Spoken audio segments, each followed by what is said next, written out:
আছেন সবাই, চলে আসলাম বাংলা ফুড হেরিটেজ থেকে। আজকে আমরা শাপলা ফুল দিয়ে চিংড়ি মাছের চচ্চড়ি রান্না করে দেখাবো। প্রথমেই আমরা একাটি শাপলা ফুল নিয়েছি। এখন আমরা শাপলা ফুলের ডাঁটাটা বেছে নিব এবং এগুলাকে ছোট ছোট টুকরো করে কেটে নিব।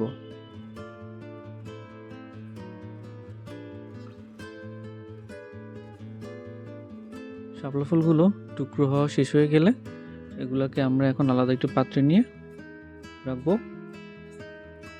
এখন আমরা ফ্রাই প্যানে তেল নিয়েছি।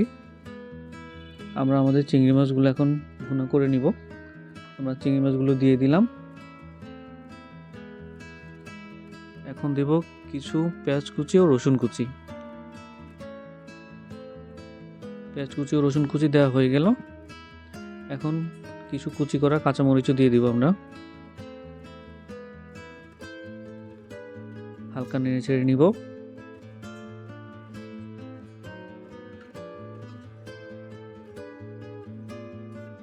এখন 1 চা চামচ লবণ,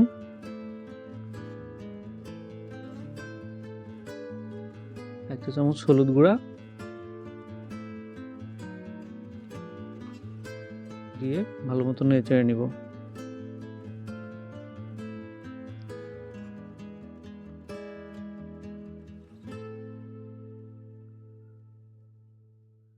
কালারটা চেঞ্জ হয়ে এসেছে কিছুটা।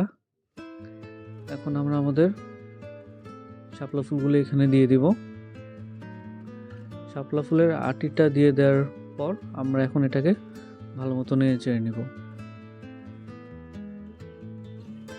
শাপলা ফুল পাওয়া যায় আসলে বর্ষাকালে, তো এই ডিশটা রান্না করার জন্য সবচেয়ে ভালো সময় হচ্ছে বর্ষাকাল।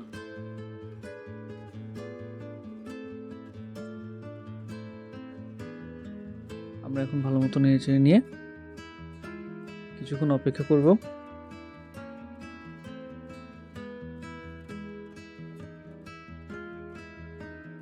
শাপলা ফুলের ভেতর থেকে পানিটা বের হয়ে এসেছে।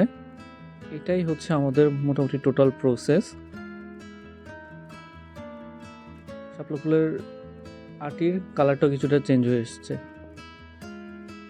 এখন পানিটা শুকিয়ে আসবে আস্তে আস্তে এবং আমাদের রান্নাটা মোটামুটি শেষ হয়ে যাবে। তো আমাদের শাপলা ফুলের আটি এবং চিংড়ি মাছের তো ডিশটা মোটামুটি শেষ। তো আমাদেরকে জানাবেন কেমন হয়েছে রান্না। আবার দেখা হবে নতুন কোনো ভিডিও নিয়ে অন্য কোনো সময়।